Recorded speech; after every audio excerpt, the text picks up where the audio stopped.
cũng đu chen như ai và là một người chơi hệ YouTube thì Sub Game tôi không thể bỏ qua những anh chàng Skibidi Toilet đã, đang và vẫn làm trao đảo cả làng YouTube thế giới này rồi. Ok, và xin chào tất cả các anh em xa gần đã quay trở lại với Sub Game. Ngày hôm nay sẽ thực sự là một chiếc video tích cực săm soi tăm tỉa từng ngóc ngách của series Skibidi Toilet. Những nhân vật bí ẩn xuất hiện ở trong cuộc chiến không cơ sức này là những ai? Có điều gì thú vị hay phi lý xuất hiện và đến cả cụ thân sinh ra The Fuck Boom cũng chưa rảnh để đi giải thích thì hôm nay Sub Game tôi đi moi ra trước nha. Ok, game là dễ. Thay vì chỉ đi lướt video nhà người ta thì like video, đăng ký kênh, ủng hộ Sub Game ngay đi nha. Còn bây giờ thì bắt đầu video thôi nào.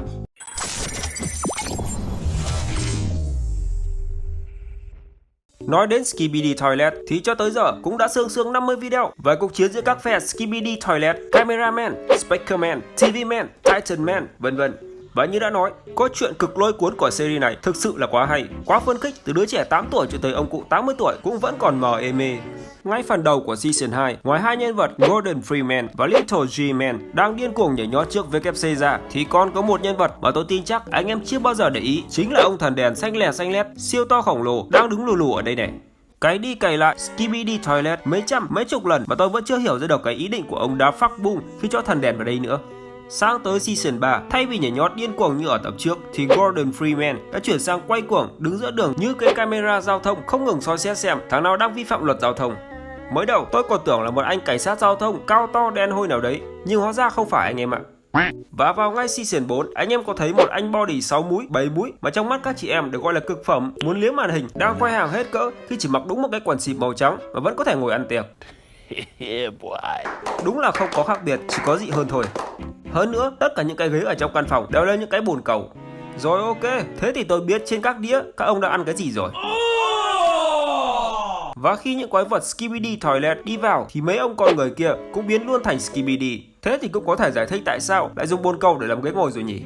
Tiếp đến season 5, khi mà loài người đã ý thức được nguy cơ trùng trùng, máy bay, xe tăng, quân đội đang hết sức căng thẳng cho cuộc chiến chống xâm lược này, thì ở đây có hai con người vẫn đang nhảy nhót điên cuồng ngoài đường.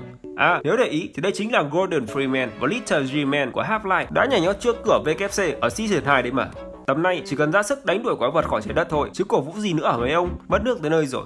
Khi mà mấy cái con Skibidi Toilet đi tới đâu thì hát hò tới đó, thì đến tận season 6, cả anh Gordon Freeman này vẫn điên cuồng nhảy không trượt phát nào. Thêm nữa, mấy ông có thể thấy cả Spider-Man cũng có vui rồi không? Chưa hết đâu, khi nào Skibidi Toilet còn hát thì các anh vẫn còn quẩy. Tới nỗi người nhà đi đánh nhau mà cái anh Little G-Man này nhảy từ tập 1 tới tập 8 vẫn nhảy nhót hết mình. Giả dụ như đưa ra thuyết âm mưu ở đây thì liệu Little G-Man có đơn thuần chỉ là thích nhảy nhót hay có dự đoán tương lai nào không anh em nhỉ? Tất cả mọi nhân vật xuất hiện đều có lý do cả, nên là cứ tưởng tượng theo cách mà anh em muốn thôi. Sang đến season 9, phải thực sự soi cực kỹ thì mới thấy được cửa nhà thờ được mở ra, có một nhân vật lượn qua cực nhanh, không phải ai cũng nhìn thấy. Anh em đã mò ra chưa? Hắn ở đây này. Cái thằng này gọi là gì thì tôi cũng không biết đâu, chỉ là thấy nó lượn qua như cá, nhanh tới nỗi chỉ thấy được mỗi cái bóng mờ mờ. Ở season 11, anh em có để ý thấy Gordon Freeman và Little G-Man chạy trước khi ba con Skibidi Toilet khổng lồ đuổi qua không? Ok, cuối cùng thì cũng thấy cảnh mấy ông này không nhảy nhót nữa mà đang chạy trốn hết rồi. Nhưng cái kết thì vẫn rất chi là ố rẻ khi bị đè bẹp ngay trong một nốt nhạc. Liệu đây đã là cái kết cho hai nhân vật này chưa, hay sau vẫn xuất hiện làm cho anh em phải mất thời gian đi soi nữa? Và cũng trong season 11, khi cuộc chiến đang rất gay cấn thì có thêm sự xuất hiện của một nhân vật đến từ Minecraft, đó chính là anh chàng Flying Skeleton này. Chưa biết sự xuất hiện này mang tới điều gì, nhưng nhìn cái cách anh ta lơ lửng trên các tòa nhà cao tầng nhìn xuống cuộc chiến thì cũng thấy rất chi là bất ổn rồi. Skeleton là một loại mob khác zombie trong tựa game đình đám Minecraft. Và nếu anh em đã từng chơi qua Minecraft thì hẳn cũng biết kỹ năng của Skeleton chính là đánh hội đồng. Chúng không bao giờ xuất hiện một mình. Vậy thì vì sao trong tập này lại có thể thấy được một con Flying Skeleton? Đúng là một dấu hỏi lớn đáng suy ngẫm về khía cạnh khác của cốt truyện Skibidi Toilet đấy nhỉ. Chưa hết, anh em tưởng là chỉ có con người, Cameraman, Speakerman mới bị lây nhiễm từ Skibidi Toilet sao? Không đâu, cái sự lây nhiễm quá khủng khiếp từ Skibidi Toilet tới cả con mèo cũng không thà. Điển hình như ở season 16 có một con Skibidi Toilet cực kỳ bất ổn, chính là Skibidi mèo này. Sức mạnh lây nhiễm của bọn Skibidi quá là ngang ngược luôn rồi. Còn có một chi tiết cực thú vị ở trong season 19, và nó cũng là câu hỏi của rất nhiều fan đã comment hỏi chính chủ The Fuck Boom là mấy anh Cameraman ăn uống như thế nào. Và thay vì phải cào bàn phím, rap comment thì tới câu chuyện luôn với loạt hình ảnh mấy anh Cameraman ngồi ăn bỏng ngô, khoai tây chiên, uống nước ngọt, xem trận chiến khốc liệt giữa anh Cameraman khổng lồ với đám Skibidi Toilet trước mặt như đang xem phim trong rạp vậy. Vắt trên đùng đỉnh thư thái, thong thả như chưa hề có cuộc chiến này. Và sau khi đã đánh chén no say, chờ đợi anh Cameraman khổng lồ tiêu diệt xong ba con Skibidi khổng lồ thì nhận lại là một cái vỗ tay đúng kiểu hết phim rồi, vỗ tay cổ vũ cái rồi về nào. Và khủng hơn chính là Season 26, một đặc vụ Skibidi Toilet đen thùi lùi đi cướp ngân hàng xuất hiện mang theo cả Barney Calhoun. Quá khó cho đội mà xó. Thực ra thì cái này không phải subgame tôi soi ra mà là lượm từ rất nhiều anh em fan cuồng của Skibidi Toilet. Mờ mịt như tương lai của Chí Phèo thế mà mấy ông cũng soi ra được thì đúng là phong thánh được rồi. Và anh em có tin là còn có cả Camera Woman không? Tưởng không có mà lại có chứ lị. Camera Woman xuất hiện ở trong Season 29, đang mặc jeep nhảy nhót quay cuồng ăn mừng trận chiến thắng vừa xong của phe Speakerman và Cameraman. Ở những season sau này, có những nhân vật nữ cũng là điều dễ hiểu thôi, nhưng chắc chắn một điều, Camera Woman này chính là một nhân vật nữ đầu tiên xuất hiện ở trong cả series. Đấy là không tính cái thằng Skibidi Toilet đội tóc giả, xanh lẹt đến tháng thính cháy đất đâu nhỉ. Tới đây thì cuộc chiến dường như chỉ có gay cấn hơn, khốc liệt hơn, chứ chưa có dấu hiệu nào hạ nhiệt cả.